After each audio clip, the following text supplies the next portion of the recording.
Aí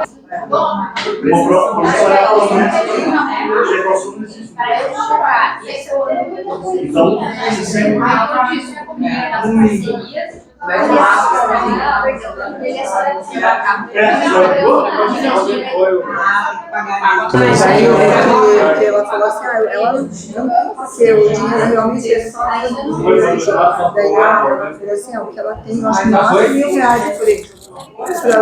Mas pega os R$1.000, porque na próxima hipótese vai ter o dobro e você já começa, né? Mas daí a gente coloca uma multa nesse caso.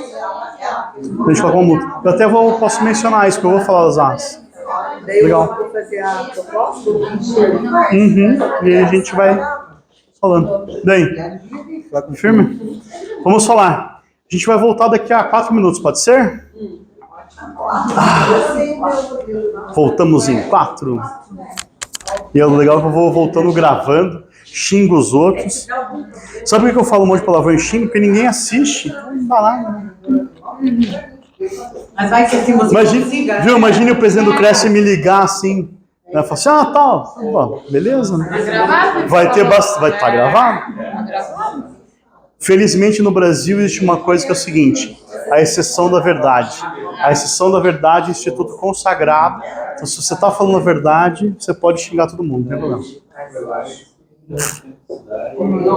Bonito isso, né? Mas me chamar de gordo é gordofobia. Entendeu? Não há exceção da verdade nisso. Deixa eu jogar. Não é uma coisa ridícula. Eles falam que tudo não pode, mas eles têm, você contra a loira, chama de loira burra, daí não tem problema? Não pode também. Não pode também. Não, acabou, né? Acabou. Agora o mundo tá muito chato. Né? Tá tudo.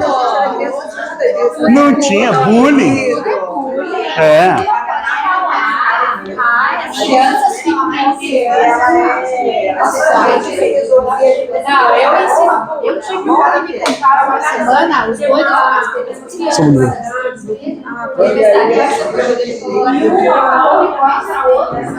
Instagram, mais 3 minutos estaremos de volta.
Meu sticker no teu celular?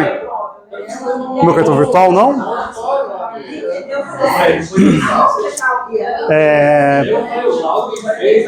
Não, entra no grupo lá no grupo do direito imobiliário.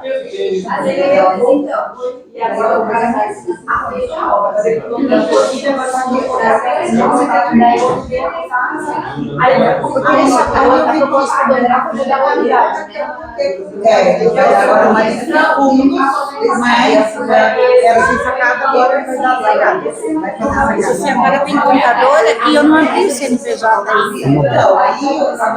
Deu, nossa.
Sim.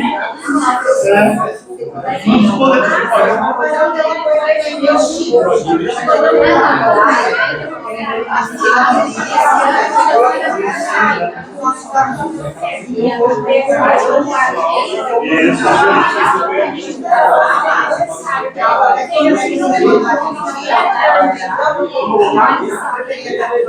Pessoal, vamos voltar então.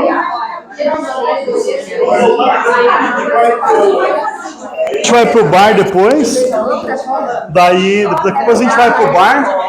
Daí a gente continua conversando. O pessoal que assistiu o Instagram não tem direito a ir no bar.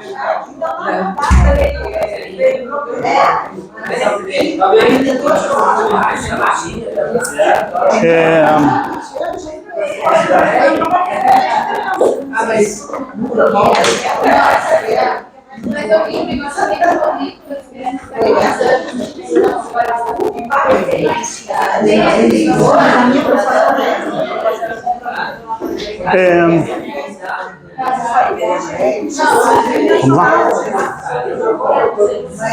Pessoal, vamos voltar então.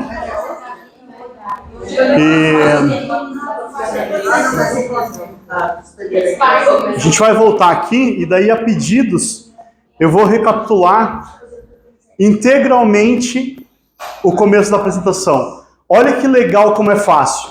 Então o corretor de imóveis tem a sua profissão regulamentada no decreto, na lei lá de 78, tá? Que fala que o corretor, a lei 6.530/78, que fala que o corretor vai fazer intermediar a compra, venda, permuta e locação de imóveis e que a essas atribuições também se aplicam à pessoa jurídica da imobiliária. Qual que é a diferença de uma pessoa jurídica qualquer para uma pessoa jurídica da imobiliária? A pessoa jurídica da imobiliária paga o CRES jurídico, tá?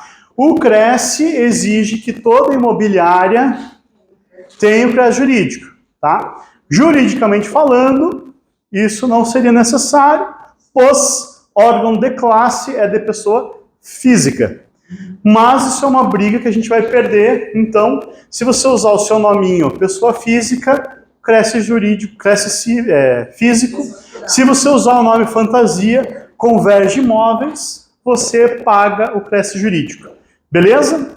Aí a gente tem a dicotomia da aplicação do Código de Defesa do Consumidor pela aplicação do artigo 3º, uma vez que o corretor de imóveis presta serviço em contra-argumento com o que diz o Código Civil, que fala que o corretor está ligado, não está ligado a outro por prestação de serviço. É só por causa disso que nós entendemos que o corretor que não quiser não precisa prestar serviço.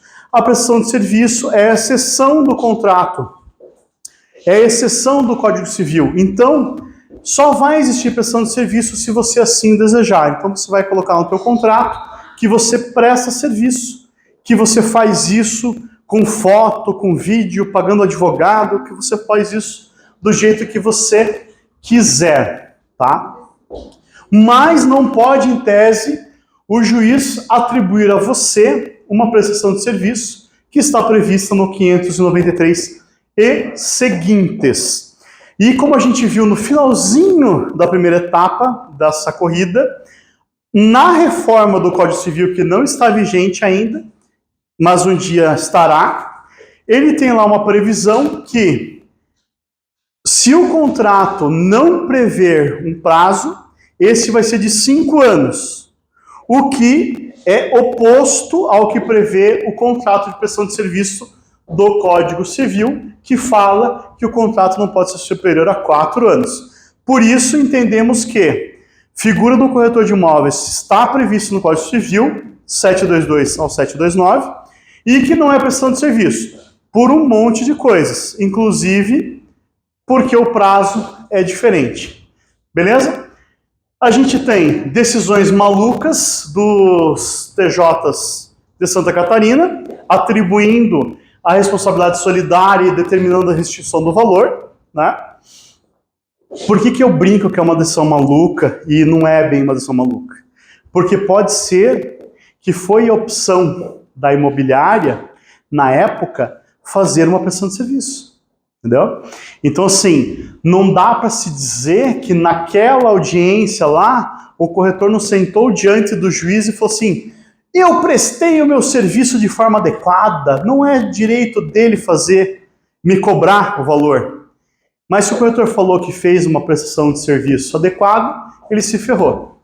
Aí, não menos importante, vem o Cresce e o COFES e faz o quê? Quem gosta de funk, tem aquela música ó, Creu, né? Creu. O Cresce foi lá e fez o quê? O COFES? Creu. Por quê? Porque ele falou que ele obrigou vocês a colocarem no contrato de corretagem que é uma prestação de serviço. O objetivo da contratação e prestação de serviço. Né? Então, quem for seguir o COFES vai ter que escrever um contrato. O contrato visa a prestação de serviços profissionais de intermediação, corretagem para a venda do imóvel descrito no quadro. Beleza? Aí agora, nós vamos para onde? Adianta eu ter um contrato de corretagem, uma autorização de vendas, e não ter uma promessa de compra e venda? Não adianta. Eu sempre deixo um slide, mas daí eu fiquei com preguiça e tirei, eu só vou falar. Quem quem já fez algum contrato de compra e venda aqui? Já fez? Hã? Já fez? Vocês duas já fizeram? Eu vou dar um bombom para vocês. Tá. Ó, eu vou dar um... Hã? Não. Já? Vocês duas já fizeram? Hã? Não. Faz ou não faz? Hã? Faz ou não faz? Gente, só eu vou comer, porque ninguém fez aqui, tá? Contrato de compra e venda é ato privativo. Não. Contrato de compra e venda, quem faz é o tabelionato de notas, tá? Contrato de compra e venda é o tabelionato de notas. Nós, geral, fazemos promessa de compra e venda, tá? O código hoje, ele trata como promessa, tá?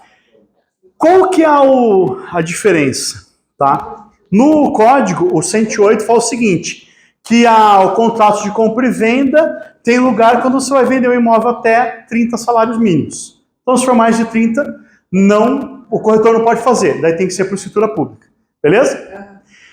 Por que isso é importante?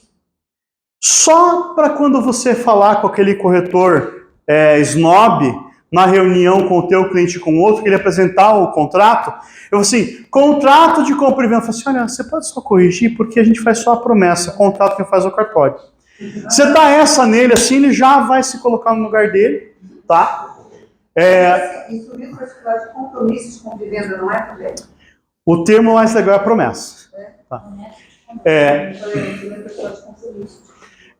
Tinha uma divergência na jurisprudência e alguns doutrinadores que falam o seguinte, que O compromisso de compra e venda era você vender uma coisa que estava pronto e a promessa era o imóvel na planta. Mas isso daí caiu com o código, porque o código só fala em promessa, ou só fala em compromisso, não sei, tem que olhar o código. Mas ele fala só nos dois, não, ele fala só em promessa, tá? E o que é a promessa de compra e venda? Quem aqui já namorou? Quando você vai começar a namorar, na minha época, você primeiro prometia um monte de coisa, para depois você beijar, e daí depois isso aqui. Hoje parece que você baixa o Tinder. Tá meio mudado, né? Não tem mais a promessa. Mas o que é a promessa? A promessa é o seguinte, e aí eu sempre vou pautar no contrato que tem o corretor de imóveis, pensando na atribuição dele. Pela promessa de compra e venda, o comprador promete pagar e o vendedor promete vender. E o corretor promete receber a comissão. É isso, né? Mas resumindo, promessa de compra e venda, vocês me ligam, eu faço e a gente vai para o bar beber, não? Tá, vou falar então. Então, como é que funciona, tá? Quem são as partes no contrato? Comprador e vendedor, tá? Quem que é o comprador? Imagine que eu e o Alexandre somos um casalzinho gay, e aí a gente vai lá comprar um imóvel. Ai, olha que bonito, ai Alexandre, olha isso aqui que é lindo, olha aquilo que é lindo, olha aquele outro que é lindo, que lindo, que lindo. Estamos adorando o imóvel. Aí a gente senta na imobiliária e o Alexandre dá o RG dele, dá os documentos dele. Ó, eu vou comprar esse imóvel aqui e tal. Não, mas o Douglas, ele estava todo empolgado, gazela lá, saltitante, que ele queria o imóvel. Ele não vai comprar? Não, ele é só meu companheiro, mas eu vou comprar só em meu nome. O que o bom corretor faz? Mas sim, é um bom corretor. Liga para o advogado e pergunta. Fala assim, olha, eu estou com um negócio aqui que é o seguinte, eu não sei se o companheiro ou a companheira está sendo ludibriado, tá? E eu preciso prestar uma assessoria para essa compra e venda. Aí você tem que investigar. Por que você não vai comprar o nome dos dois? Ah, porque ele tem o nome sujo e vai ser feito financiamento. Legal. Como que a gente pode fazer então daí para proteger o casal? Vocês têm união estável? Não, a gente não tem. Mas vocês estão juntos há quanto tempo? Estão há 20 anos. Olha, faça a união estável então, com separação de bens. Por quê? Porque aí, se vocês se divorciarem, ele não vai ter direito. Mas se você morrer, ele vai ser seu herdeiro e ele tem o direito real de habitação. Por quê? O cônjuge sobrevivente, ele pode morar até morrer no imóvel. Entendeu? Olha que legal. Eu fiz no ano passado uma que ninguém veio, ninguém gosta de divórcio, né? Só eles que vieram. Estavam precisando se divorciar, ainda bem que estão juntos até hoje. E aí, eu fiz uma palestra sobre divórcio, na verdade sobre tipos de relacionamento, né? E o que acontece? Quando você vai casar com um homem ou com uma mulher muito rica, é melhor você casar com comunhão parcial de bens ou com separação de bens? O que vocês acham?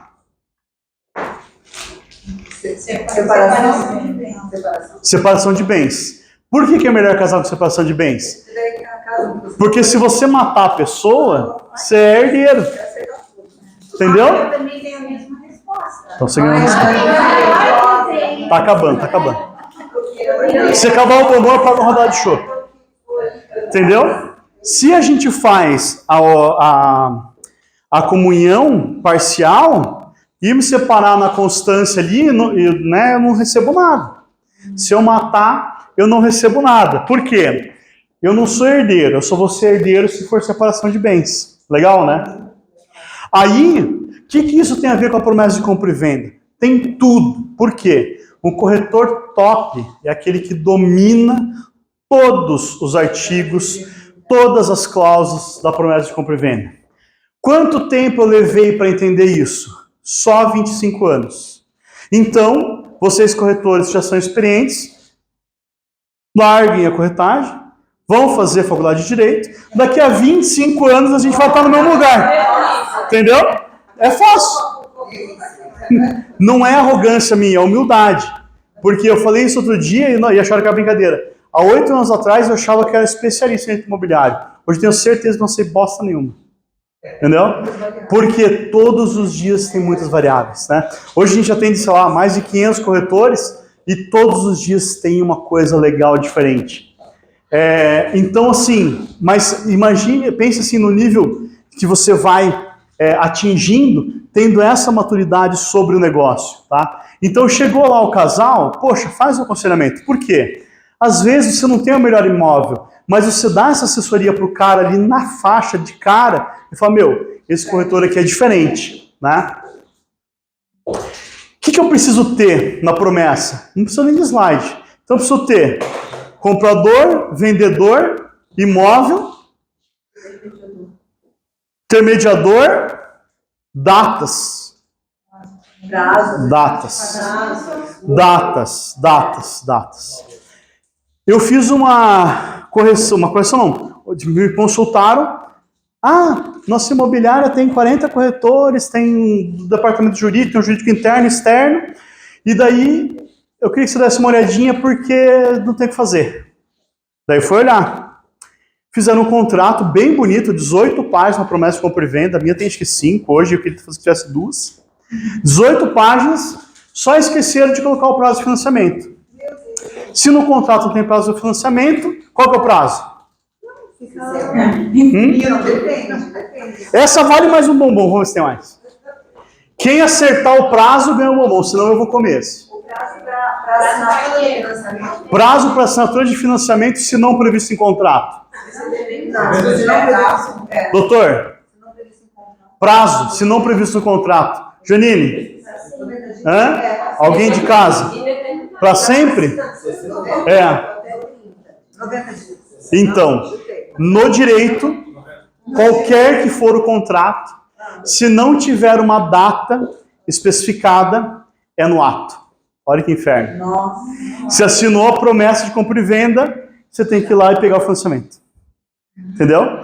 Aí seria um contrato inexigível.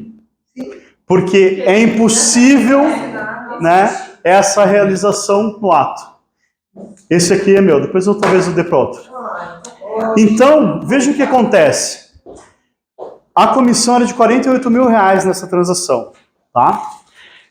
A pessoa quer processar a corretora, porque a corretora não se atentou a isso. Pode processar a corretora ou não pode?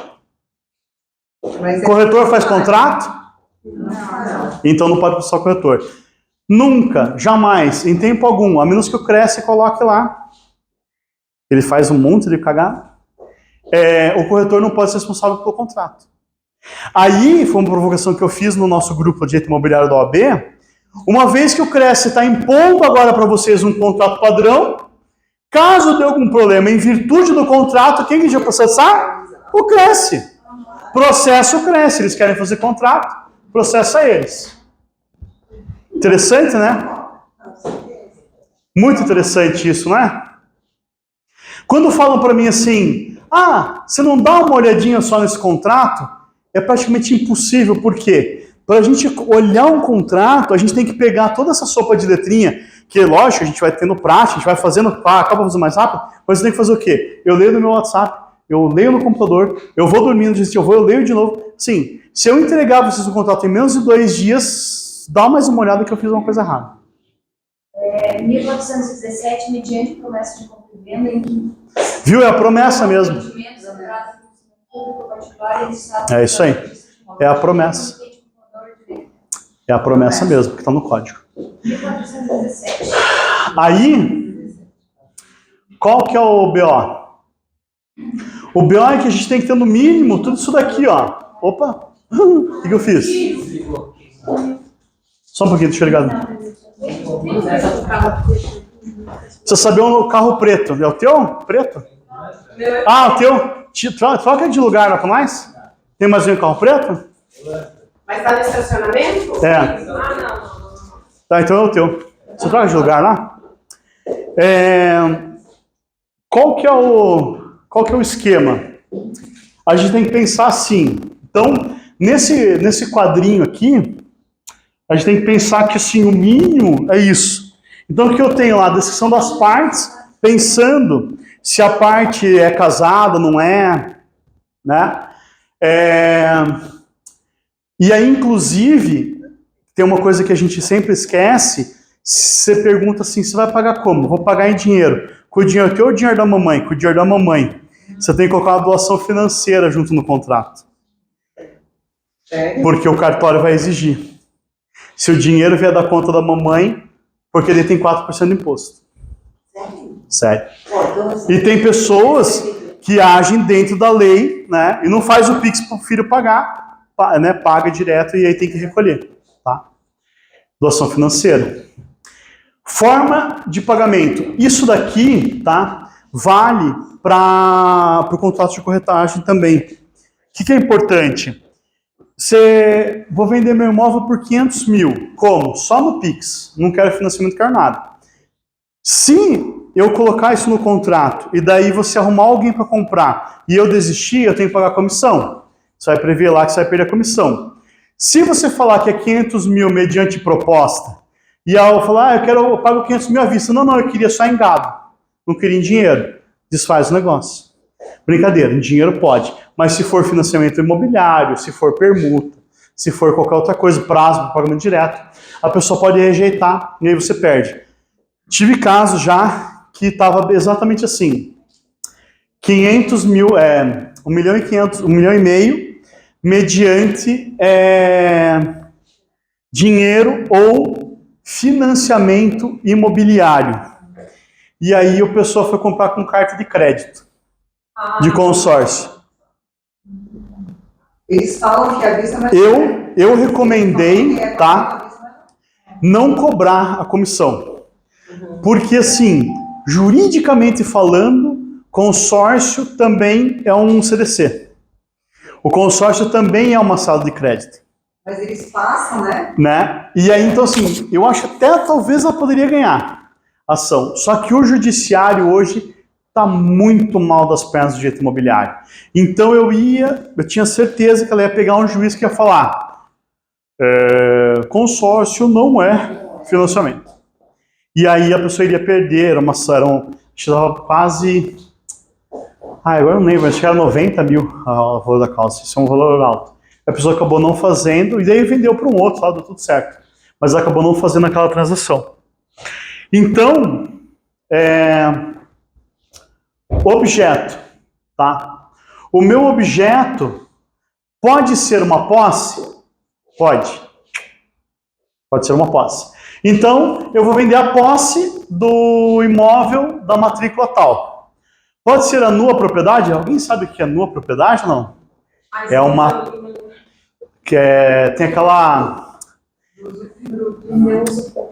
Ai, que chato. Não, você não vende usufruto, você vende a propriedade. Não, é porque a nua propriedade é o seguinte. Quais são os efeitos do domínio, os efeitos da propriedade? Você pode comprar, vender, usar, gozar, dispor, alugar, ceder, blá, blá, blá. Quando você só tem a nua propriedade, você tem naquele contrato uma velhinha, ou um velhinho. Você tem lá um usufruto. Então, eu posso vender o imóvel usufruto? Posso. Só que a pessoa não vai morar no imóvel. Então, você vende lá só a nua propriedade e quem está em cima lá em usufruto pode ficar. Quando a gente coloca hoje a descrição do objeto, a gente coloca nos estritos termos da matrícula. Por quê? O que é o mais importante na promessa de compra e venda? A adjudicação compulsória. O que é a adjudicação compulsória? Zezinho sumiu. Fiz um contrato com ele sem direito de arrependimento, paguei o preço, o imóvel é meu e ninguém mais tasca. Eu vou lá no cartório, hoje extrajudicial, junto as promissórias pagas, o comprovante de pagamento, o contrato e eu vou lá e tomo, via adjudicação compulsória, a propriedade plena da coisa. Então, se no meu compromisso de compra e venda, na minha promessa de compra e venda, tiver lá a matrícula bonitinha, a descrição do imóvel bonitinha, show de bola.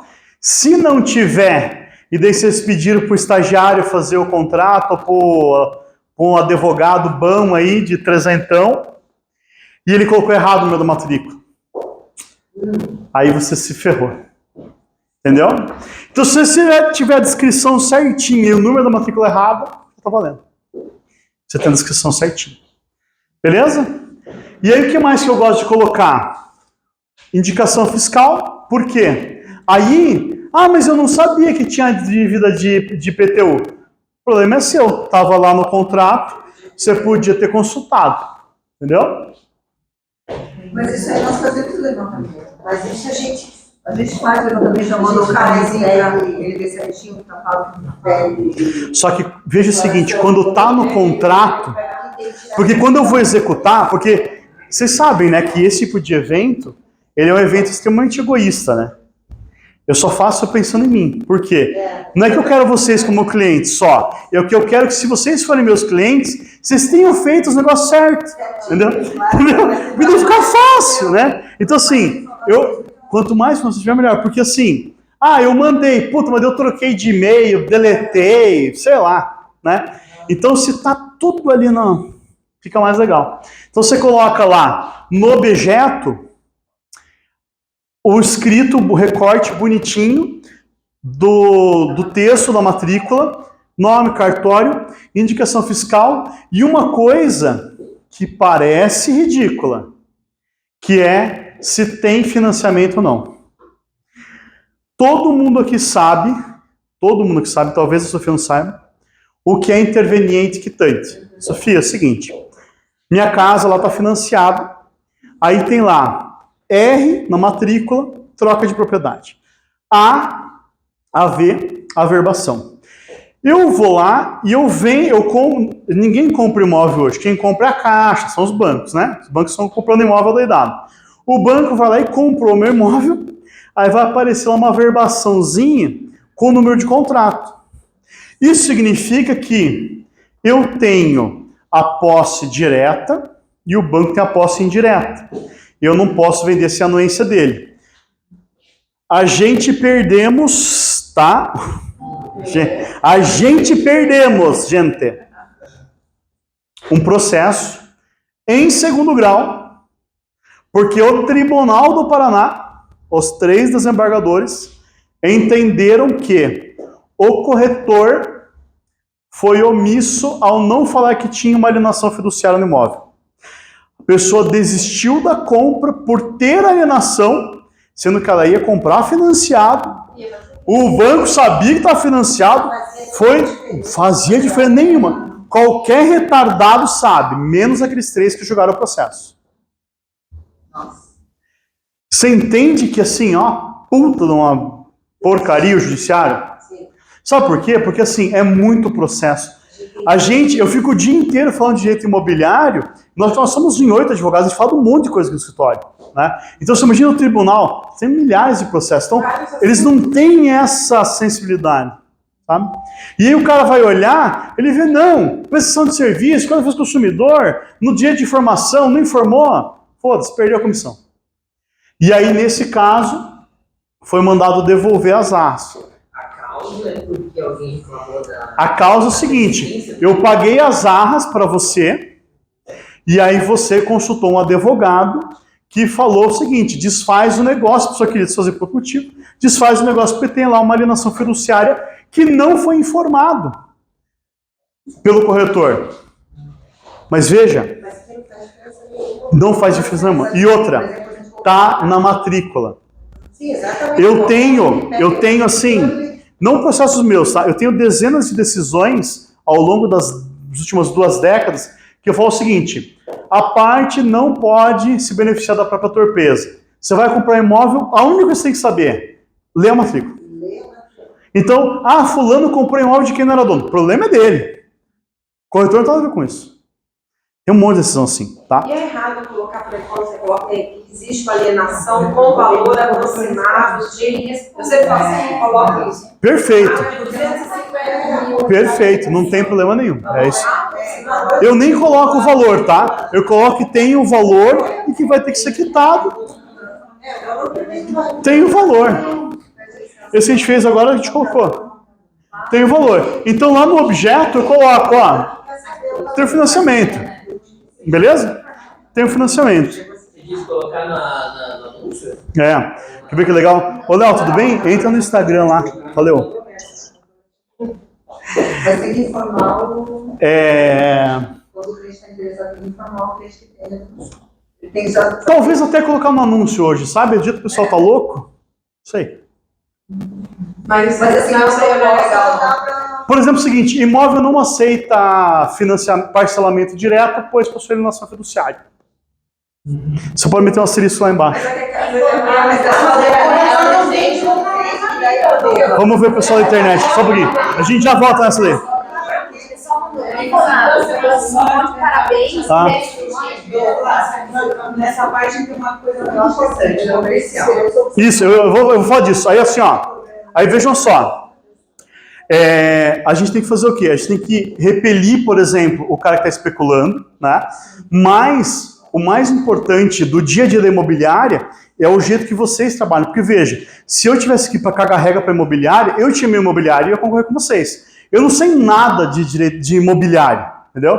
Eu manjo da parte dos processos, dos contratos e tal. Então, assim, tudo aquilo que a gente vai conversando vai esbarrar no comercial. Então, a Adriana levantou o seguinte: poxa, mas eu vou colocar isso aqui, daí eu não vou ter cliente para esse imóvel. Beleza, não tem problema, você não precisa colocar, mas quando você for fazer a proposta, aí você vai informar. Eu entendo, aliás, eu entendia, até perder esse processo, que isso é ridículo, que não tem como perder uma ação dessa, mas eu perdi. Sou burro, talvez o advogado não tivesse perdido? Talvez. Mas fizemos a nossa parte, tá? Já. Contratado ao seu lado, inclusive, hein?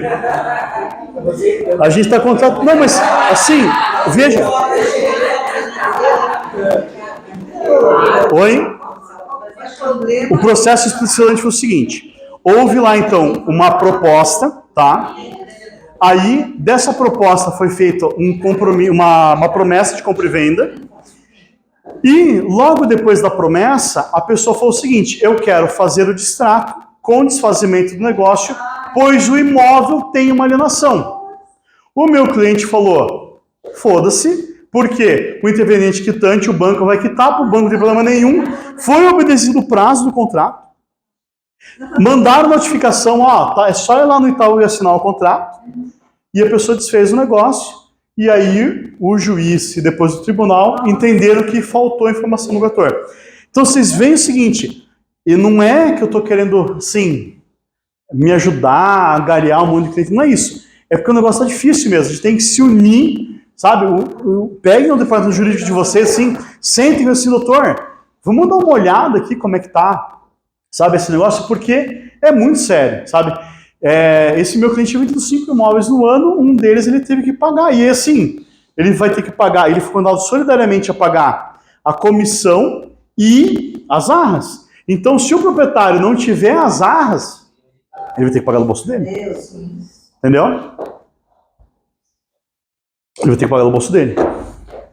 O que mais que a gente tem? Honorários, comissão, remuneração. Posso fixar em 10%? Posso. Posso fixar em meio a meio? Posso. O que eu não posso fazer enquanto corretor? Pegar a proposta de compra, que a comissão vai ser de 6%, chegar para o comprador e falar assim, a comissão você vai me pagar 6%, falar para o vendedor, a comissão você vai me pagar por 6%, e enganar os dois e ficar com 12%. Já vi isso acontecer? Já vi dezenas de vezes. Opa! Caso de polícia. Eu acho legal, assim, porque o pessoal, eles não têm noção. Porque assim, um corretor normal, vamos falar um normal, vende um imóvel por mês. 12. eu não vi 12 contratos de compra e venda que eu fiz, que eu não vi 12 negócios darem certo. Eu vi, sei lá, 300 que deu errado, entendeu? Então, assim, o que a gente vê no dia a dia é só as barbaridades. É só o que... né? Então, a comissão é aquilo que vai estar transparente. Qual que é o detalhe aqui? Puta merda, eu vou vender um OAS de 8 milhões e eu vou colocar aqui... Quanto que é 6% de 8 milhões aí pro contador? De 8 milhões, 6% dá quanto? 480 mil reais. Poxa, eu não vou colocar no meu contrato lá que eu vou ganhar 480 mil reais. Coloque print e põe no Instagram. Entendeu? Né? Sabe o que o corretor faz? Não coloca no contrato, aí ele toma a volta e ele vai provar como. Né? Se eu fosse muito sacana, não, eu vou ser muito sacana. Eu acho o seguinte, corretor que não coloca no contrato não merece ganhar mediação. O que eu faria se eu fosse advogado defendendo um processo? Não coloca, ele fica com vergonha. Não, ele fica com vergonha. Ele faz só as partes e você não coloca a mediação. Ele não coloca a mediação porque ele fica com vergonha. Entendeu? Porque às vezes quem vai pagar é o outro lado. Inclusive, a gente já viu um contrato de exclusividade que a pessoa não colocou. Também. Aí olha só que legal. Imagine o seguinte. Você vai lá e não coloca, porque senão é o teu primo que é o cara que está comprando imóvel. Aí você não vai falar, não quero que o primo saiba, matei, né? Não quero que o primo saiba que eu vou ganhar 6%. Aí eu não coloco. Aí o cara cai na besteira de vir aqui, cair aqui no escritório. Você imagina essa situação, o que fala a lei hoje? Que o corretor que foi passado para trás tem direito a receber a comissão em igual percentual do outro, se não houver fixado nenhum valor. Ou seja, se você não fez contrato, se não tem nenhum valor, você vai receber o mesmo que o corretor amiguinho. Aí eu peço para o Alexandre, faz uma nota de 500 reais aquele corretagem. O Alexandre picareta vai lá e faz. Eu junto no processo, paguei 500 reais para outro corretor, pago 500 para esse e está tudo certo. Nunca fiz isso, a gente nem vai fazer isso, talvez a gente faça no futuro. Mas você entendeu que absurdo? Mas é uma puta saída, né? Mas teve um proprietário que ele pediu para... O mal feito a gente... Ele não queria que colocasse. Daí eu falei, vai dar volta, ele está fazendo isso porque ele quer dar volta. Porque ele comprava imóvel, reformava e vendia, então ele é fácil. Mas... Malandro. De cada 50 corretores, 48, 47 vão aceitar e o cara vai... E 20, 30 vão perder para tomar volta. Por isso que eu acho assim, é posicionamento, sabe? É posicionamento. Assim, cara, eu sou corretor, eu sou advogado, o meu negócio é esse. E aí, assim, às vezes o cara fala assim, mas aí eu não quero. Eu falo assim, não, eu entendo que você não tenha hoje condições de ter como sua corretora, mas assim, no futuro eu fico à disposição. Tá tudo certo. Aí, de honorários. A maioria dos clientes que vêm até o escritório hoje, os corretores, são para fazer contrato, mas ainda tem lá, uns 30 que a gente fez consultoria para ver se podia cobrar alguma coisa. Eu não entrei mais, eu tinha entrado acho, até 2018, eu não entrei com mais nenhum, que foi só conversa via WhatsApp, sabe? Então, assim, se não tiver pelo menos uma propostinha enviada, só conversar no WhatsApp, mostrei o imóvel. Porque tem o seguinte, você vai lá, mostra o imóvel, a pessoa fala assim, não quero. Daí você nunca mais mandou nenhum WhatsApp para ele. Dali a 3 meses ele foi e comprou da mesma pessoa, o juiz pode falar que ou você tomou a volta, ou você foi desidioso. Porque eu faço com os clientes isso, às vezes, não sei se aconteceu com algum de vocês, que às vezes meu WhatsApp dá um bug lá assim, daí eu, levo 3 dias para responder. Por isso eu tenho feito hoje grupos, daí fica mais fácil de responder. Mas acontece, por exemplo, aconteceu com essa corretora. Ela ofereceu para o cara, e aí ela não mostrou mais nenhum imóvel para ele. Ela nunca mais falou com ele. E o cara, 3 meses depois, foi lá e comprou da mesma pessoa. Aí, poxa, será que não teve desídio do corretor? O que vocês acham? se vocês no dia a dia, vocês não teriam falado com ele de novo, oferecido um outro imóvel? Pô, o dia está quente, o cara foi lá, viu o imóvel, sabe? Mas mesmo tempo agora, não voltei. Vocês falam assim, Se o cara falar no WhatsApp para você que deu tempo e deu a volta, ele se ferrou. Só que o cara falou assim, tipo, todas aquelas vou pensar. as mensagens que apagam, eu deixo tudo ali, eu favorito. Show. Pode me pegar, mas se eu puder fazer pra não me pegar. Show de bola. Posse. A posse todo mundo erra também. Tá bom? Obrigado, Pedro. Boas vendas. Boa sorte. Tchau, tchau. Até boa noite. Quando que se dá a posse? Talvez nunca, porque eu posso vender a numa propriedade. Eu tenho a posse se eu vender um imóvel, se eu comprar um imóvel locado? Não, a posse não. Posso não. Posse. Não sei não é. Você tem a posse indireta.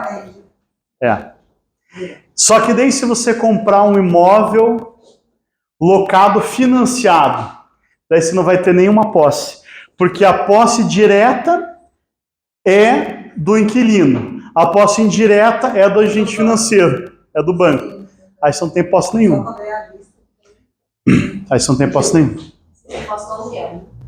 Você tem o fruto da posse. É isso aí. O que vai acontecer então na posse? Se eu comprar um imóvel financiado, eu sou obrigado, tá? Para todo mundo que a gente fez errado essa semana, eu sou obrigado a dar posse no ato da assinatura do contrato no banco. Por quê? Porque no banco tem uma cláusula que fala o seguinte: neste ato, você está lá no banco, dentro da caixa, neste ato, transfere a posse, pum. E a gente vai lá e assina e faz errado. Mas aí Douglas auxilia. Eu vi um caso que o cara fez o seguinte: vou desfazer o negócio porque eu quero a posse agora. Contrato posterior derroga o contrato anterior. No contrato de todas as instituições financeiras está escrito que este contrato substitui integralmente qualquer outro ajuste anterior. Tá? Então, quando você chegar com o cara na agência bancária e não for dar a posse para ele na hora, fala assim: amigo, ou amigue, se você for todos. Amigue. Assina aqui que você vai pegar a chave dia 10 de agosto. O cara. Mas o contrato posterior derroga o anterior. Entendeu? Então, mas aí tem uma grande questão. Como é que a gente faz com aquela situação do ITBI? Porque hoje em dia, graças a Deus, não acontece tanto. Mas antigamente tinha muita situação em que o cliente segurava para pagar esse ITBI. Inclusive, eu já vi uma situação em que era com financiamento, não foi pago, porque a prestação começa a ser descontada do financiante. E esse contrato nunca voltou do registro. E o vendedor nunca recebeu. Hoje os bancos têm colocado que se voltar em 60 dias, eles devolvem, desfazem o negócio. Eu tive cliente que comprou imóvel na Tartaruga. É da Tartaruga. E ele comprou o imóvel, veio o tsunami, né, governamental, e derrubou a empresa dele. E ele ficou com o nome mais sujo que o meu. E o banco foi lá e desfez o negócio. Por quê? Tinha um problema de averbação do nome. A pessoa foi mudar, foi fazer a cidadania italiana, mudou o nome e daí não mudou na matrícula. E aí foi lá, chegou no cartório, bateu na trave. E aí deu mais de 60 dias, o Itaú desfez o negócio e o meu cliente não iria conseguir fazer o financiamento mais. Olha o tamanho do prejuízo. Fizeram um Hadouken lá e resolveram. Mas, tecnicamente, ele iria perder o imóvel. Então, posse a gente dá na assinatura. Ah, não tem como fazer e não sei o que e tal, cara. Aí faz. Porque é a área comercial. Mas quando vier, Douglas, precisamos fazer um processo, porque daí o cara não entrega uma chave do imóvel. Eu vou fazer ação, vou cobrar com o maior prazer, mas eu vou falar, eu avisei. Eu vou falar, eu avisei. Porque a gente perde o cliente, mas não perde a piada, né? Aqui é assim. Quando assim, quando está desocupado, Sim, mas quando Oi? a pessoa vai comprar outra, daqui a 30 dias que eu entrego, 90 dias, enfim. Você coloca do posse no contrato, mas a entrega está. daí tem que fazer um... Existe uma coisa que entre as partes. nós fizemos já, acho que 2 ou 3, que é o seguinte: venda casada. Comercializo o meu imóvel desde que eu compre o outro. E aí no teu contrato, você vai fazer os 2 contratos amarrados. Então, você vende, você compra? Eu vendo, mas quando que você vai mudar? A gente só vai assinar o financiamento quando eu conseguir achar outro imóvel para comprar. E aí você faz o contrato do outro imóvel que o cara vai levar adiante X dias depois. Mas quando você receber, não é isso. Mas daí você vai fazendo a promessa de compra e venda que você vai pagar a posteriori. Viu? Todos os dias faço isso. Essa não é exceção. Dá pra fazer, tá? Dá pra fazer. E outra, seguinte, cara, vá morar no Airbnb. Você não quer vender negócio? Vá morar na puta que pariu.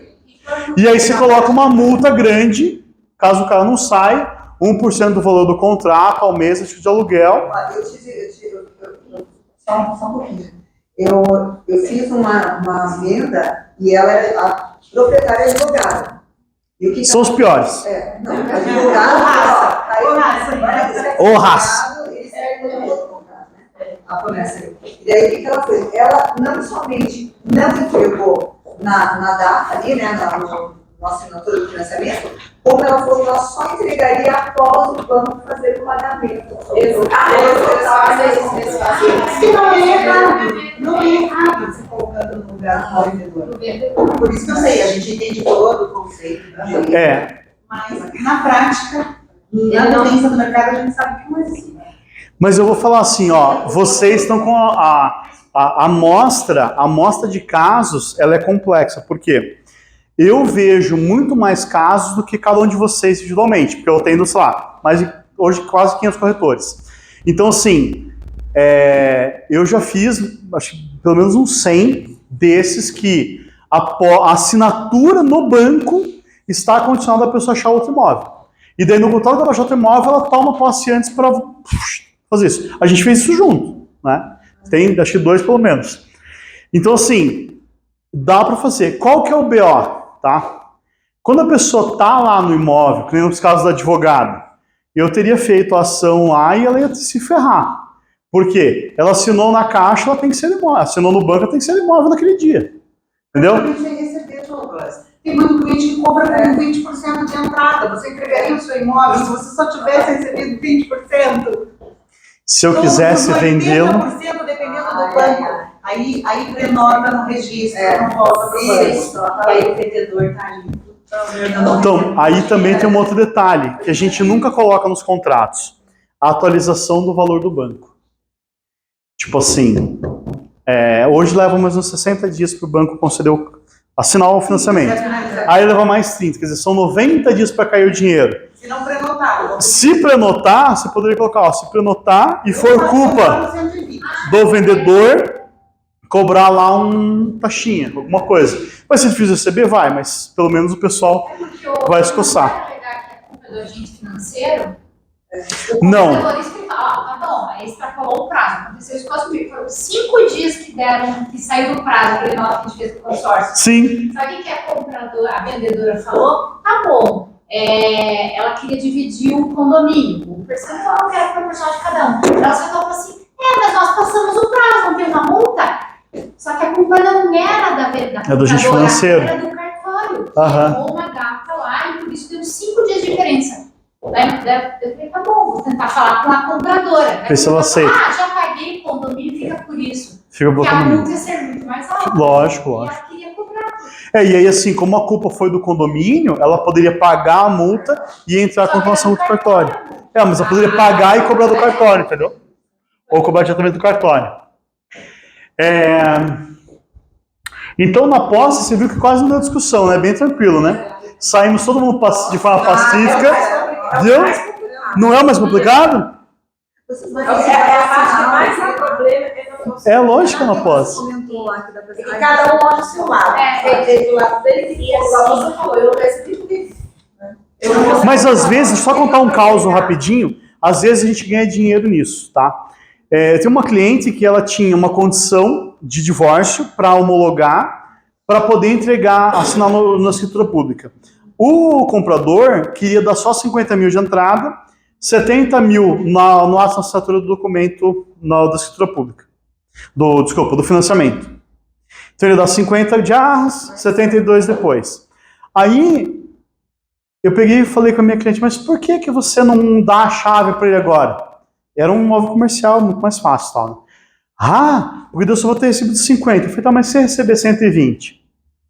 E os 50, minha cliente ia ficar com o dinheiro, porque eu sou advogado da cliente, não do corretor. E o corretor, coitado, ia receber só no financiamento. Só nos 72 mil. Daí eu peguei e falei para minha cliente, falei assim, por que você não pega o 100 agora, paga os 20 do corretor e você já dá a chave? Não vou dar a chave, não ter recebido tudo. Eu falei, mas olha, você não vai ter que pagar IPTU era caro, do imóvel, condomínio, R$ 1.200 condomínio, você já se livra. Mas se a pessoa não me pagar depois a gente coloca uma cláusula no contrato que vai ser aluguel, que ela vai perder as artes, faz um salseiro. Aí ela fez isso. Então daí o que acontece? Legal, né? Você tem experiência, eu falei pro corretor, passa os dados bancários. A gente tinha colocado na proposta os dados. Ele colocou que eu só quer receber depois. Por quê? Falou, não, que você vai receber agora. Como assim? Tá, virou cliente. Entendeu? Então assim, às vezes você consegue. Eu vou pagar uma parte lá no dia. Entrega a chave antes e pega depois. Então, mas na venda à vista a gente não consegue fazer essas coisas? Agora me diga, é difícil? Não, a maior parte dos clientes, que é 80%, só é uma merda. Exatamente, os clientes de financiamento a gente não consegue, né? Ter essa flexibilidade. Lógico. Porque tudo pode acontecer até seu registro. No cartório, né? Entenderam a parte da posse ou não? Todo cartório é uma série. E assim, mas se vocês falarem que o contrato foi escrito por um advogado, vocês vão ter mais... Pior, fica pior ainda. E assim, Aí os caras desconfiam. o cliente quer comprar um imóvel, está dependendo de entrar o dinheiro para ele. Então, mas às vezes é 100% que ele vai precisar. Se ele tiver, por exemplo, 10% de entrada e tal, aí você faz esse triângulo, entendeu? Você faz essa triangulação. Eu vou receber uma parte aqui e aí eu já vou dar ela ali na frente. Então você triangulariza e aí o negócio tem que ser feito dessa forma. Ele tem que dar o dinheiro dos 20%. Não necessariamente, né? Porque às vezes o imóvel tem uma valorização maior, acaba nem dando entrada, né? Aí, eu até vou falar disso. O que acontece? Às vezes... eu vou falar depois, das asas, vou falar depois. Então vamos lá, seguindo. Quais são as obrigações que a gente tem que pensar que tem que ter lá na nossa promessa? As certidões, a data que vai ter a posse, o interveniente quitante, as penalidades, cláusula penal, arras e cláusula de mandato. Quando você coloca 102, é o quê? Vai ser tirado. Eu gosto de fazer assim, quem contrata o escritório sabe que a gente faz a do direito de graça. O que é isso? A gente busca todas as certidões da pessoa física, se ele declarar que tem uma empresa da pessoa jurídica também, deixa na pastinha. Primeira coisa, quando vai fazer a proposta, tem certidão positiva aqui já, o cara já tem que correr para se resolver. E aí, se você tiver já as certidões, você coloca lá, as certidões estão negativas, ou a parte declara que são negativas. Se tiver positiva, ele tem 5 dias para resolver. Se não, a arras, ele que se ferre. Que mais? Cláusula de mandato para a imobiliária poder receber o valor da comissão, ou se você declarar lá, né, que a comissão você paga diretamente na conta da imobiliária. O maldito interveniente quitante, que não precisa, mas graças a essa decisão a gente está colocando também. Cláusula penal e arras. Eu vou falar da cláusula penal e das arras, porque daria para a gente falar um dia, 10 horas só sobre isso. O que é juros? Tá? Juros são dois, juros de mora e juros remuneratórios. A Janine me emprestou R$1.000 para eu pagar para ela daqui a um ano, eu vou remunerá-la à base de 1% ao mês de juros remuneratórios. Em contrapartida, o ano passado eu emprestei R$1.000 para ela e ela está me devendo há um ano esses R$1.000. Eu tenho lá uns juros de mora que eu posso fixar com ela. Posso colocar juros de mora de 3,5% ao dia, que equivale a R$150? Não posso, imbecil. O cara fez isso no contrato. Não acredito. 3,5 ao dia. Por que 3,5? Cara? Coloca 5 de uma vez, 3, sei lá. Juro de mora. É numerologia. Pode ser? Colocou equivalente a 105 ao dia. Aí o que acontece? Então os juros não tem o que inventar. Juros é ao mês e é 1%, beleza? Aí, qual que é a exceção do nosso caso aqui? Quando você não tem a posse, o cara deveria te dar a posse. Que daí você enfia um juro de 1% ao mês de lucros cessantes. 1% ao mês do valor do contrato. A média de valor de aluguel hoje é de 0,5 a 0,7. Então 1% ele remunera o aluguel. Beleza? Então lucros cessantes, 1%.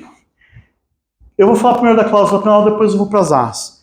Cláusula penal. O que acontece? A gente vai fazer um negócio e esse negócio pode dar um prejuízo. O máximo que eu posso tomar de prejuízo é 30%, por exemplo. Aí eu coloco uma cláusula penal de 30%. Por quê? Quando eu prevejo a cláusula penal, eu não posso cobrar adjacências. O que é isso? Ah, eu estava grávida, daí eu perdi o nenê, e daí a minha mãe morreu porque não tinha onde morar, e daí não sei o quê. Foda-se. Tem uma cláusula penal que é 30%, é só 30%. Quando você vê um contrato que tem uma cláusula penal, ele não admite complementação. Entendeu? Então, assim, se tem cláusula penal, cobra a cláusula penal. Se tem ARS, cobra ARS. Se tem os dois, cobra os dois. Fácil? É bem fácil. Posso cobrar lucro cessante e cláusula penal junto?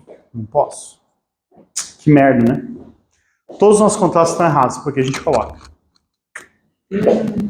Mas a gente pode escolher um ou outro.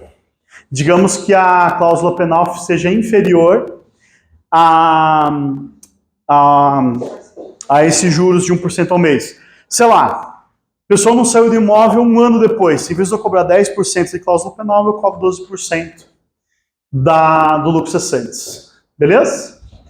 E aí, a queridinha dos corretores, que todo mundo coloca no contrato do artigo 417 ao 420, né? Que equivale a você falar que está casando sob o regime de comunhão parcial, universal e participação final dos aquestos ao mesmo tempo, né? Porque cada uma serve para uma coisa e a gente vai tentar explicar hoje. Alexandre, eu e o Alexandre tem um vídeo no TikTok com 21 mil visualizações. A gente estava sentado, a gente estava em pé aqui, eu acho que ele estava sentado, eu estava em pé. Daí eu peguei e falei para ele assim, Alexandre, qual que é a diferença das arras para o casamento? Você sabe, Alexandre? Não. Ele falou assim, não, que daí o casamento se amarra, daí eu não sei o que ele está fazendo com a esposa dele, né? Mas enfim, mas as arras admitem o arrependimento, o casamento não. Quando que você pode se arrepender nas arras? No 420. No casamento, se você arrepender, é 50%. Nas arras é o valor das arras. Beleza? Então, assim, o negócio está selado. A pessoa vai ter 500 mil na conta. Ele vai dar um pouco agora e vai dar o resto no cartório. Não tem nenhuma condição para o negócio, não tem financiamento, não tem não tem nada. É arras e cartório. Vamos todos colocar 420. E prever especificadamente que se desistir, tem direito à comissão. Beleza?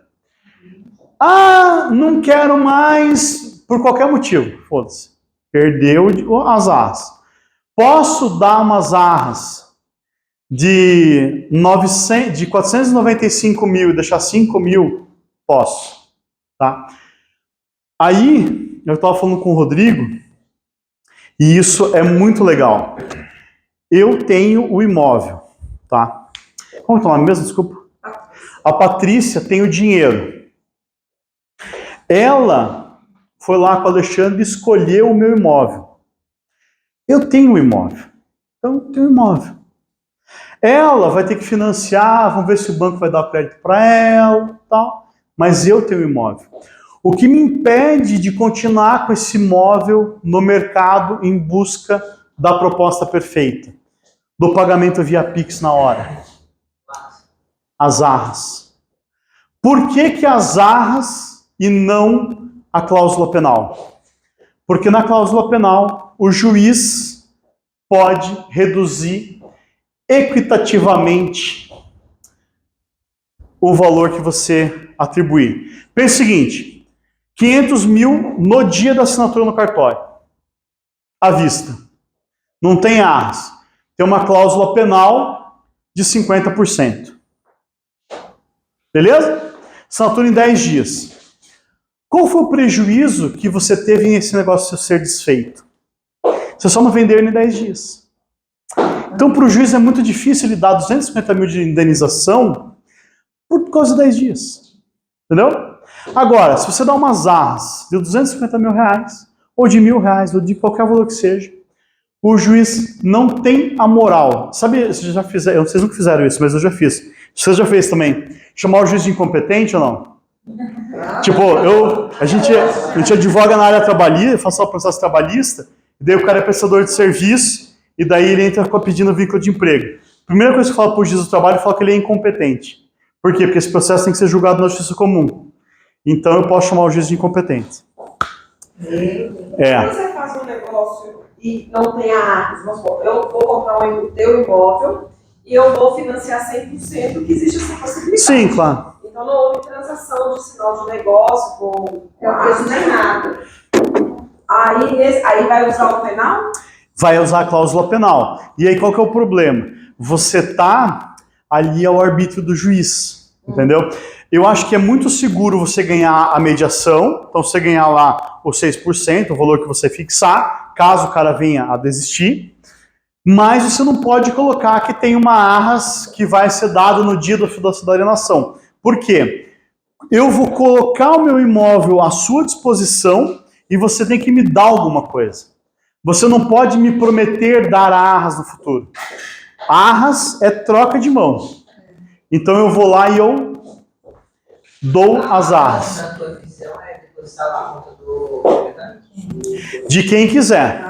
Pode depositar na conta do advogado, não tem problema nenhum, tá? Se tiver previsto no contrato, as arras são depositadas na sua advocacia, pode depositar. É válido, tá? Por exemplo, se eu estiver vendendo no caso está se separando, ele vai depositar na conta dos advogados. Pode ser. Na conta do juiz, por exemplo, se, né, naquele caso lá, digamos que não chega num acordo, mas o juiz autoriza a vender por 500 mil imóvel. Deposita 250 da víbora lá e tá tudo certo. Ou do víbora, né? Ou do corno. Tá. Do monstro, do... É o problema do machismo isso.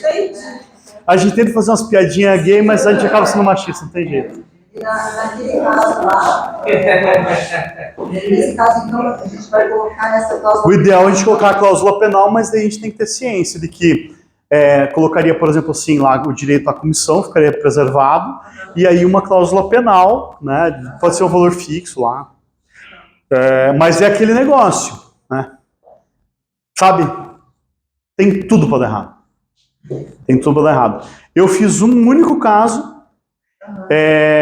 que deu certo, que daí a pessoa foi e pagou a multa.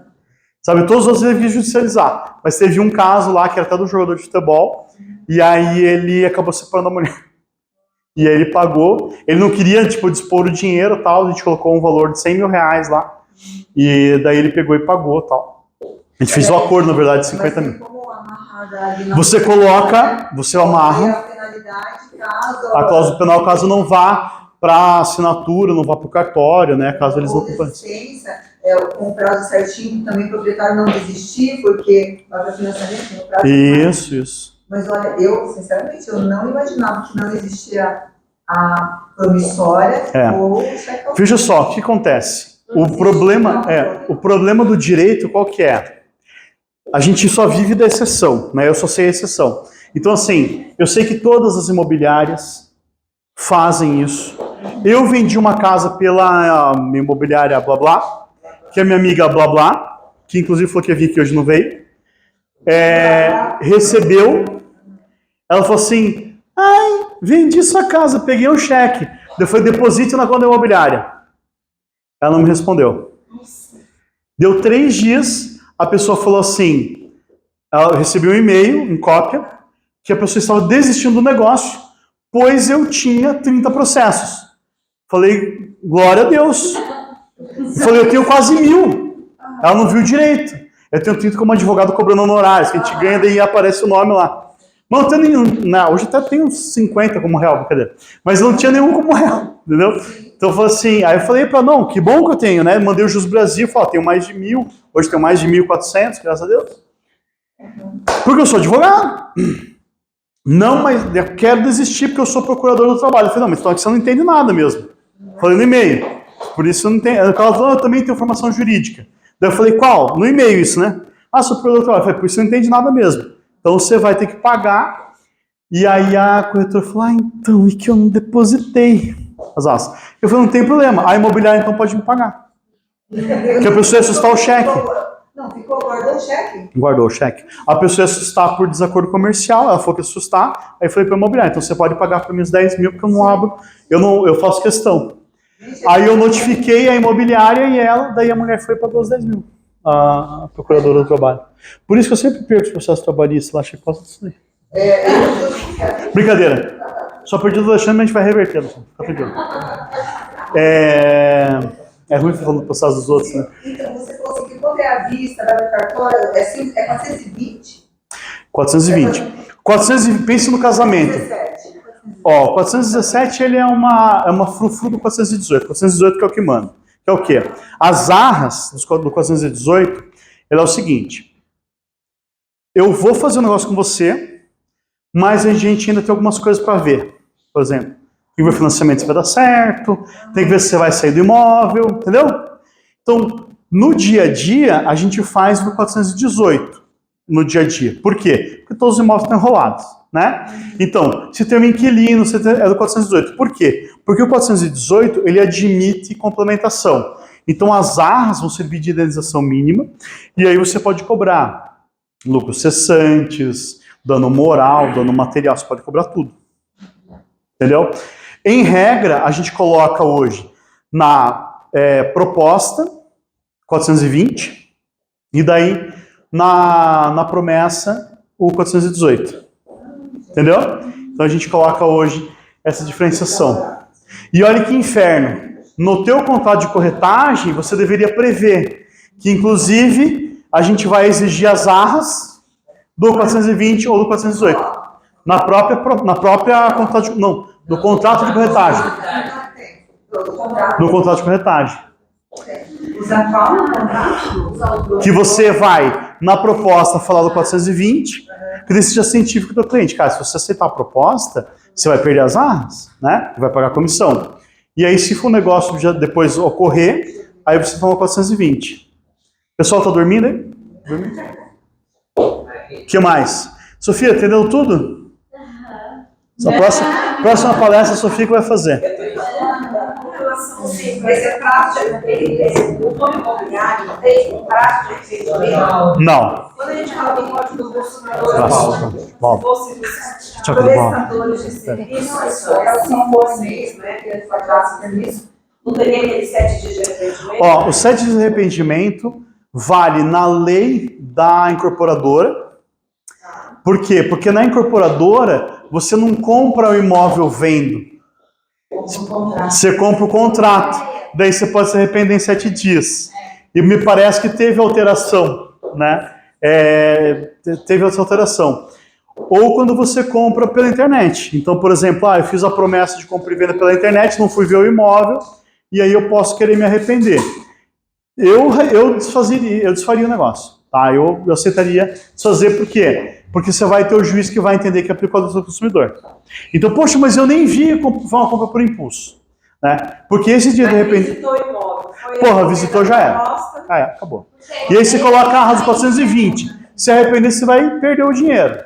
Acabou. A ideia é justamente quando você não tem o O contrato declara, você pode isso aí é do contrato de usar com exclusividade os serviços profissionais da corretora para efetuar a intermediação imobiliária e se compromete a pagar o horário previsto escrito no contrato por efeito do trabalho da corretora. Dependendo do prazo, já deve integralmente a corretora a remuneração pela corretagem do termo 7. Tá certo. É isso. Mas Perfeito. isso aí envolve Não, porque é o seguinte, você teria que colocar na forma de pagamento, ó, Por exemplo. Sim. Então você só compra a ideia. E a visita virtual? só um pouquinho, peraí. Qual que é a ideia? Quando você coloca lá na tua autorização, no teu contrato de corretagem, a forma de pagamento que o proprietário aceita, você poderia colocar, ou ele exigir, que deveria ser colocado um valor como arras, entendeu? Do 420. A gente coloca aqui O cara aceita em à vista só. Então, o cara aceita à vista, o cara exige arras, entendeu? Não dá só porque senão o áudio pega. Senão o áudio pega. Então, eu entendo que não entra. Só que olha que você viu o inferno da alteração que vai ter, né? Será que a visita virtual vai ser enquadrada como... Cara, não sei. A gente vai ter que construir o futuro das decisões, entendeu? Isso que é o legal do direito. Isso que é o legal do direito, sabe? É diferente de você enviar um vídeo. É diferente. Você está lá. Porque o cara decidiu que não pode estar, ele é investidor, é o pai que vai pagar, e você está, já aconteceu comigo. Sim. Mas o comprador é o pai. O pai. E eu estou fazendo um vídeo e ele está ligando assim. Claro, eu vou ligar porque é aquele. Qual que é a questão? A gente tem que ir para o princípio. Qual que é o princípio do arrependimento? É a compra por catálogo, né? Então, se o juiz entender que aquela compra foi feita por catálogo, então você tinha lá a Avon, lá, a pessoa ia e comprava o modelo bonito lá de cueca, aí coloca a cueca em mim, fica horrível, né? Expectativa e realidade. Então daí eu posso devolver, né? Então assim, é complexo, eu não saberia te dizer. Hoje você tem transações que são feitas dessa forma, mas eu nunca vi assim, nem jurisprudência falando que desfez por causa do arrependimento. Por quê? Porque a maior parte das decisões fala, nesse caso de arrependimento, que não se aplica ao Código do Consumidor. Que é mesmo na construtora, Só que agora daí teve alteração legal, e aí da construtora agora pode se arrepender em 7 dias. O 416, que é aquele que eu mencionei para vocês, mas parece que eu tô mentindo o tempo todo, né? Mas tudo que eu falo está na lei. Que é o quê? Eu não posso acumular a pena convencional, ou seja, o 413, que é aquela multa de 30%, com perdas e danos. Então, para exigir a pena convencional, não é necessário que o credor alegue prejuízo. Ainda que o prejuízo exceda ao previsto da cláusula penal, não pode o credor exigir indenização suplementar. Que é aquele caso, eu fui uma cláusula penal de 30%, mas o meu prejuízo foi 50%. Eu não posso pedir indenização suplementar.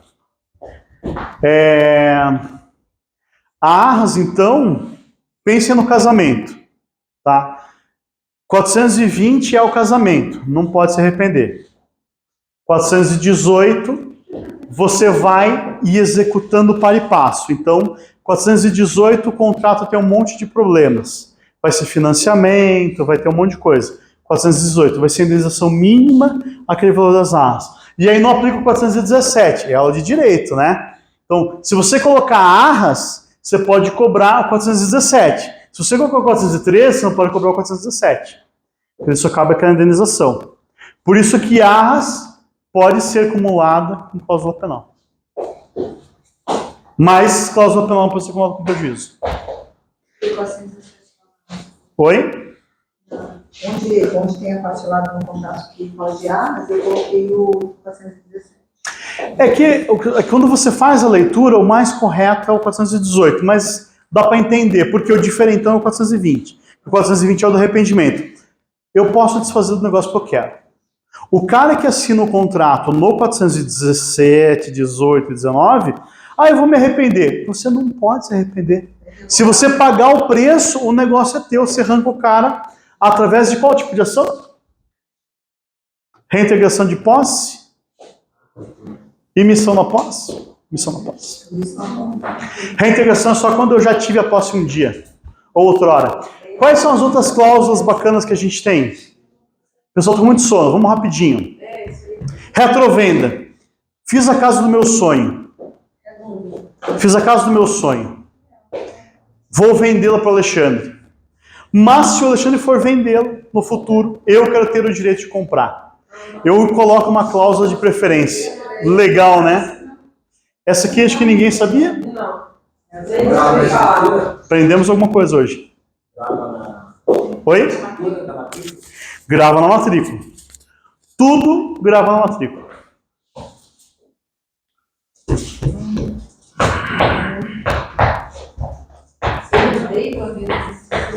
Douglas, Ah, fazendo um contrato aí, qual que é o momento que ele pode colocar para entrar no imóvel?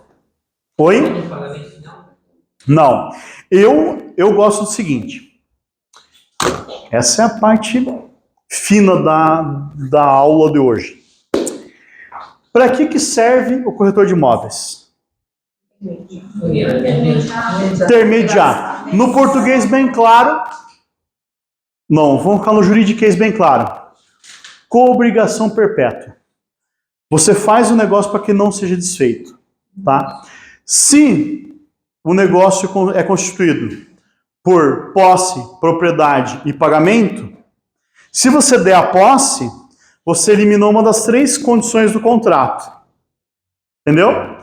Eu, nos meus contratos, dos meus clientes que confiam em mim, todos, sem exceção, eu dou a posse na assinatura da proposta.